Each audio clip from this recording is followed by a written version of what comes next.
So, one of the things I wanted to talk about was the triggers on these Dm14s.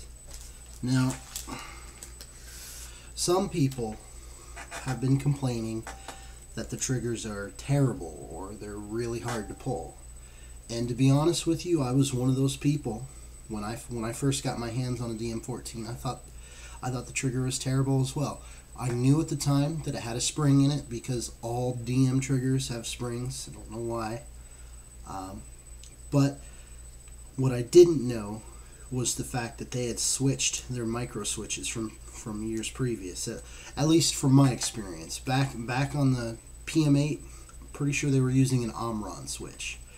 But now they are using a multi-comp Dm1-01P-30-3, and I'm looking, my printer kind of sucked, I'm looking at the specification sheet, and what I'm looking at here is the micro switches in the Dm14 stock are rated for 30 grams of operating force plus or minus 15. So it could be 15 grams of operating force all the way on up to 45. And what I'm thinking, and that's just what's on the sheet. There's other switches that have up to 110 grams of operating force. I'm not sure. The switches aren't very well marked. They're not really marked at all. You just kind of have to look at the part numbers and look at the parts and try and guess. But my guess is a lot of us either Dye got a one-off for them and it's a special force, or we're all getting really unlucky with the plus or minus on the grams of force. Now, in this particular DM, and I've detailed a little bit, I actually went in and I soldered in an Omron D2F-FL-A1. That's an Omron D2F featherlight switch, and it's right facing. And there's no real way for me to, this is the only DM whose trigger doesn't suck. It's a lot easier to pull. Doesn't take anything.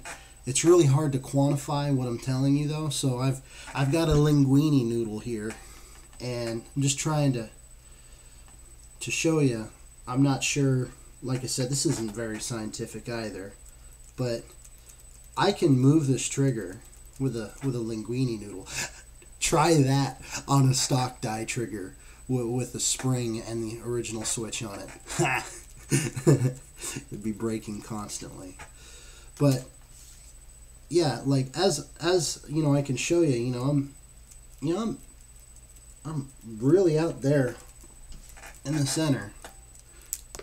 And there we go, I broke it. But hopefully you can tell from the video that putting in the new micro switch really makes the trigger easier to walk. And I'm gonna post in pictures and kind of do a how-to. But the biggest thing is you just need a soldering iron. You need something to wick away the solder, and then you need the replacement switch. And you need to be good at soldering. I had my stepdad do it. He's really good at it. He said that if there were other guys on PB Nation that we could help you guys out. We could get you some switches soldered in, but it's going to cost. Not sure yet what that would be.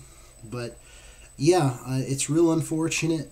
Dye went cheap on their trigger switches. I was looking at the prices. The multi-comp switch is like 0.41 euros for one, and the Omron switch is like $3.50 for one.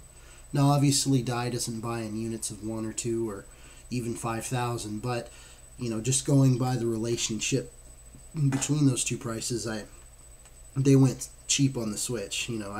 I think Dye was hoping that Virtue would come along and make an aftermarket board, and Virtue was like, so now we're stuck with Dye's cheap board. So I'm trying to be diplomatic on that, but yeah, they're behind.